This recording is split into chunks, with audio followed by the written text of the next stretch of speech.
সুপ্রিয় দর্শক, আপনাদের ভালোবাসায় আসলাম এক অসহায় মেয়ের কাছে। আমরা শুনবো তার জীবন কাহিনী। আসসালামু আলাইকুম। ওয়ালাইকুম আসসালাম। আসসালামু আলাইকুম। ওয়ালাইকুম আসসালাম। ছোট্ট আপু, কেমন আছো?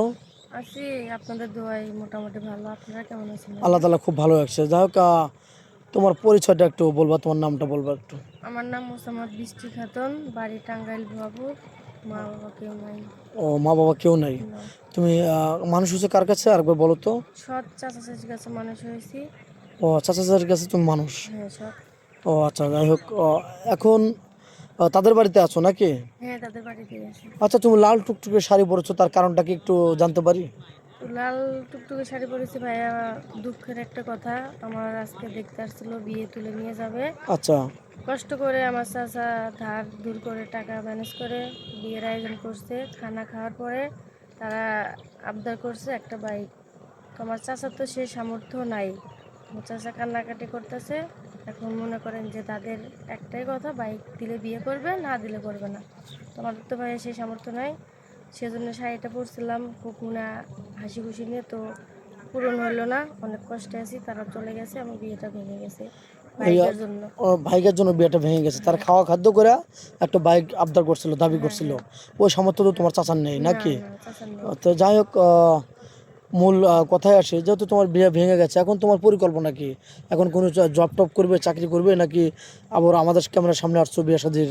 না ভাই, আমি আপনাদের ক্যামেরার সামনে আসছি। আমি জব টপ কিছু করব না। একটা ভালো মনে মানুষ চাই। জীবন সঙ্গী আজকে হিসাবে? যেমন যে আমার বিয়ের কথা ছিল, খুশি মনে ছিলাম। তো আমি এমন একটা ঘর সংসার করতে যাই, ভালো একটা মনের মানুষ, আচ্ছা। মাথার উপর ছায়ার দরকার, বিয়ে শাদী বসবো, তার জন্য আপনাদের ক্যামেরার সামনে আমি আসছি। আচ্ছা, এই ভিডিও দেশ প্রবাস থেকে দেখছে, পাবলিক হচ্ছে, তোমাকে কিভাবে পাবেন? তোমার ফোন নাম্বারটা দিয়ে দাও। আমার কোনো ফোন নাই। যে পরনের শাড়িটা দেখতেছেন, এটা বিয়ের উপলক্ষে কিনে দেওয়া হয়েছিল। ও, তোমার চাচা কিনে হ্যাঁ, দিয়েছিলেন, চাচা তোমারও কিনে না? দিয়েছিল। যাই না, হোক, আমারও না। এখন তোমার কোনো না, ফোন আমার টোন কোনো নেই? ফোন নাই। এখন আমার সাথে যোগাযোগ করতে হলে, বিয়ে শাদী করতে হলে আপনাদের সাথেও যোগাযোগ করতে হবে। মেয়েটার কোনো ফোন নেই, আদৌ ফোন কিনে নেই। চাচার কাছে মানুষ, ইতিম মেয়ে। তার আজকে বিয়ের কথা ছিল, বিয়েটা হয় নাই। একটা বাইক চাইছিল, বিয়েটা ভেঙে গেছে।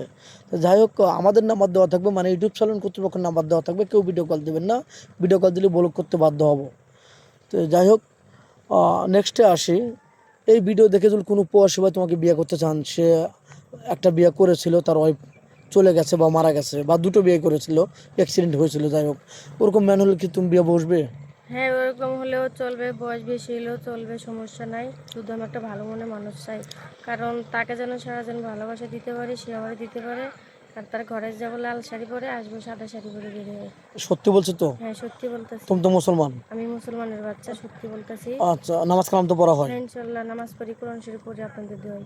আচ্ছা, কোনো প্রবাসী ভাই যদি আপনাকে বিয়ে করে বাড়িতে রেখে যান, আপনি পরকীয়ায় লিপ্ত হবেন না তো? না, না, কখনো লিপ্ত হবো না। কারণ সে তো স্বামী, বিশ্বাস আমরা রেখে যাবো। যাই হোক, ভিডিওটা লং করতে চাচ্ছি না। 2-4-5 মিনিটের মধ্যে কারোর জীবন গল্প শেষ করা যায় না। সবাই ভালো থাকবেন, সুস্থ থাকবেন, এই কামনা করি। আল্লাহ হাফেজ।